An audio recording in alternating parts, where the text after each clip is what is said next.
All right. What's your name and title? My name is Otieno. I do 100 and 200, and I'm a sprinter.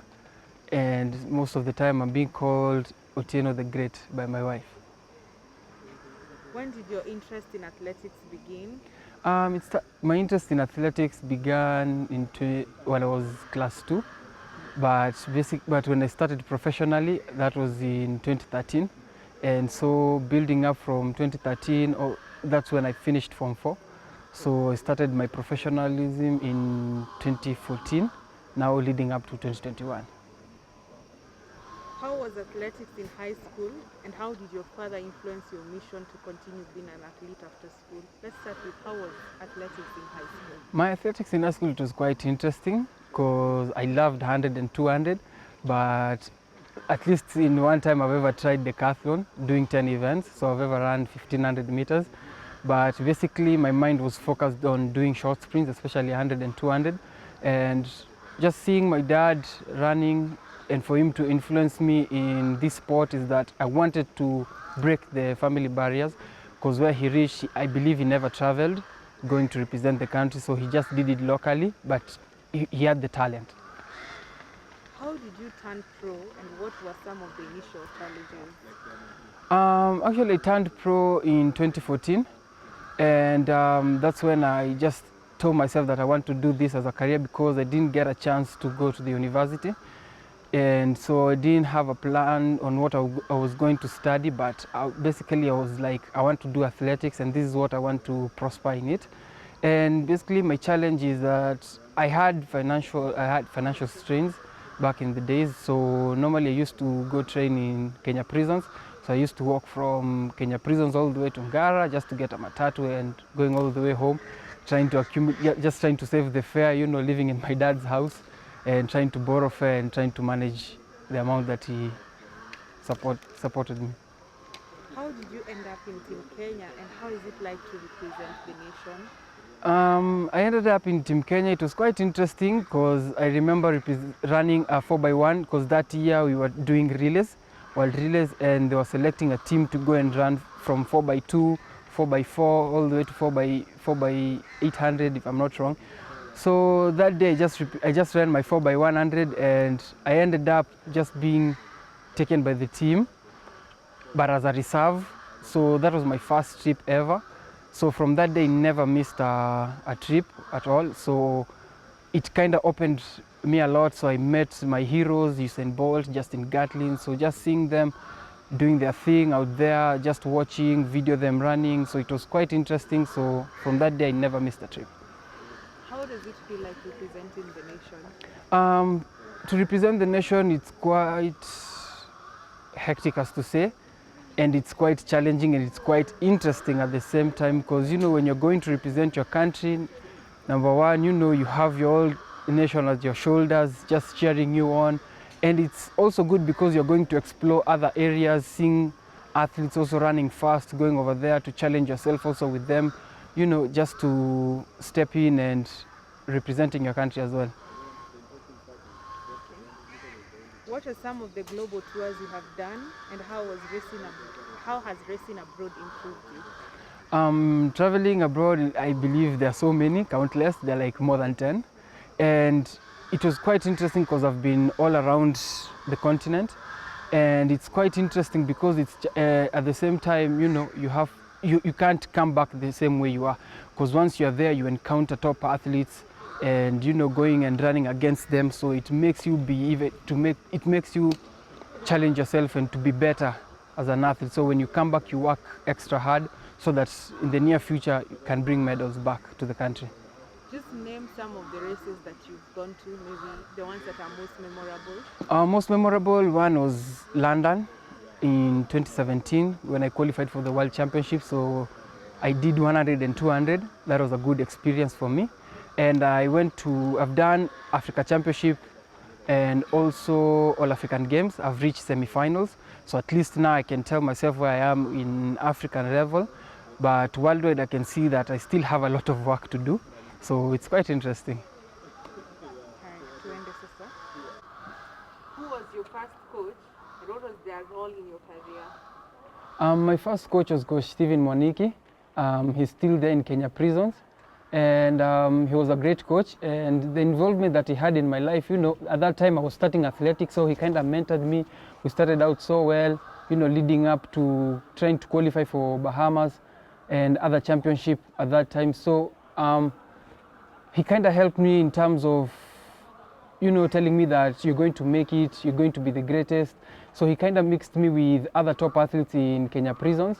So at least I get to know where I was and just to run with top athletes like Steven Baraza and, to sharpen myself as well. How has the current coach helped you broaden your potential? My coach, Andrew Koch, the one in South Africa, we haven't met yet. And I would love to meet him. So currently he's a father figure as well, and he's a husband, he's a Christian. So he's been praying for me, we've been praying together in terms of just dedicating our program to God and everything. So during this season he has really helped me a lot. And most of the time, we catch up by just WhatsApp. Sometimes tuna call WhatsApp after every 2 weeks, just kujua venye tuko. And in terms of training wise, and sometimes naweza kosa fare, I explain to him. So it's just a matter of, a prayer point and just, to grow spiritually and also in athletics wise. So he has really helped me, and, this far we even ran a 10:05 without him being here. So I would love to travel to South Africa and go and train with him where he is. How supportive has your family been, especially your wife? My family, especially my dad has been very supportive from the word go. So I didn't know what I was going to do, especially after high school. So I just told him that I want to do athletics. And he was like, just go for it. So he supported me where he can.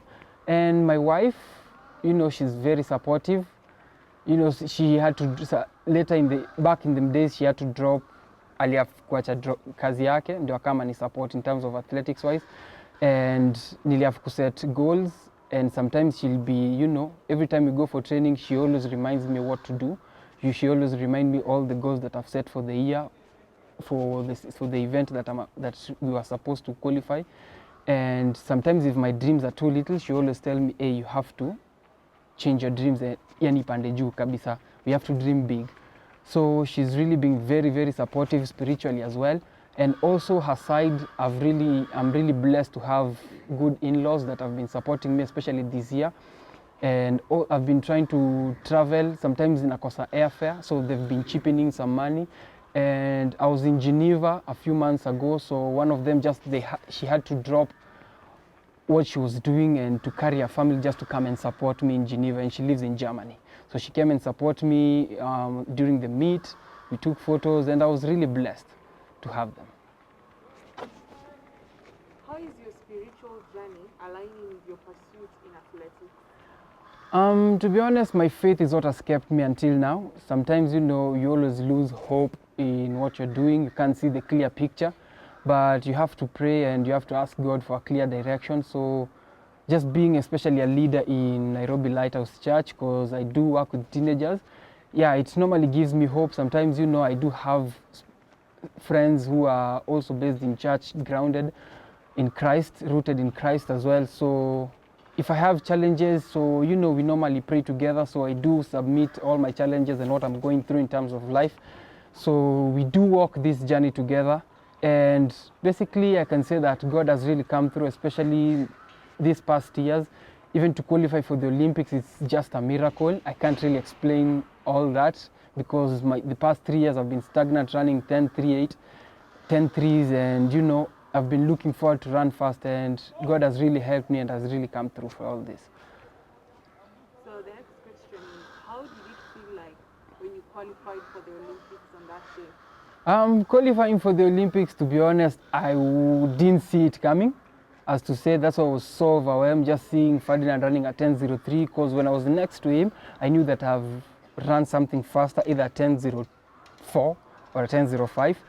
So it was quite interesting because on that day I had an hamstring issue, but I was like, I still have to show up and run. So just seeing qualifying for the Olympics, it's an overwhelming moment.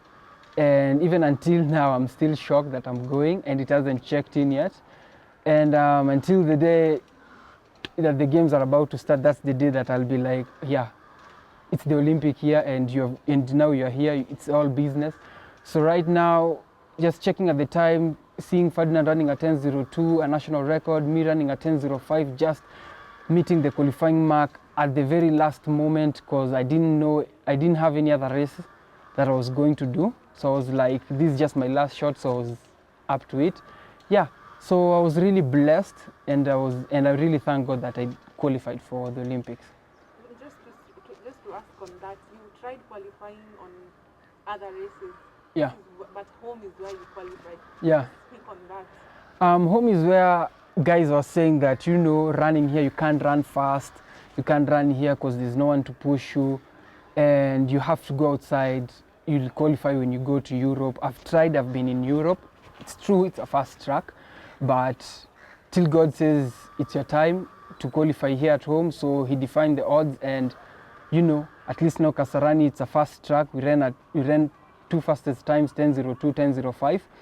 And now we can say that you can qualify anywhere. You can't wait for a perfect condition. So you just have to show up and do your thing. Okay, so 3 more questions. No problem.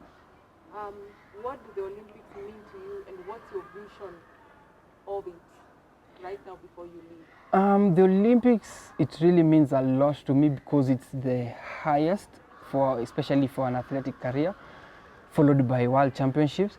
So Olympic, it really means a lot because it's a higher stage, and reaching there, it shows that you're a world-class athlete and that you are also striving to bring the country to another level and also to better yourself in terms of athletics career-wise.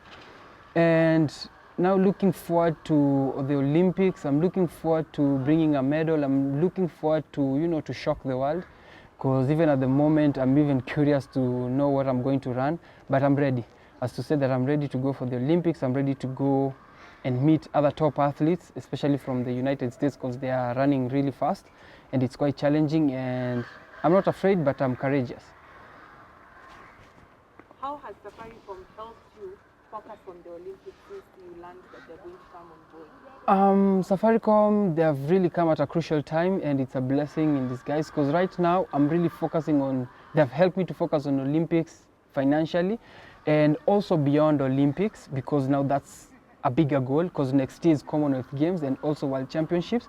So I'm looking forward to bring a medal, especially next year in Commonwealth Games and also in World Championship, to reach at the finals and to reach at the podium level. So they've really come through at a good time, and now my financial status has been cleared out, especially for next season, and I'm looking forward to the next big picture. Second last, what does it mean to go beyond? Wait, before you answer that question, they have that slogan for go beyond. Go beyond. Yeah, so Mm-hmm. what does it mean? What does it mean to go beyond? Okay, maybe think it's going beyond your limit. Your limit. Mm-hmm. Okay. Kujituma. Mm-hmm. Kukiuka. Yes, to kiuka is actually going beyond. Yeah.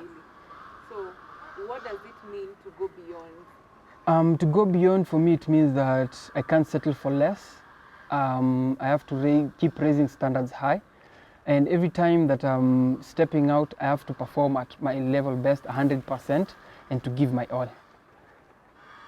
What's your ultimate motivation? My ultimate motivation, I can say it's Christ. And since my faith has been lifted up, so right now I'm really looking forward to go out there, face other people, and and to better myself and to also better other people that are coming. So my greatest motivation right now is that, and also my wife as well, because looking at her, looking at now the future as well, so everything is lined up, everything is going according to plan. Okay, the last question. What's your advice on dreamers and future achievers? My advice to the dreamers and future achievers is that you might try something and it might fail. So my advice is look for something that you're better in, put all your energy in it, focus on it, pray, ask God for a clear direction, and He'll open doors for you. Thank you.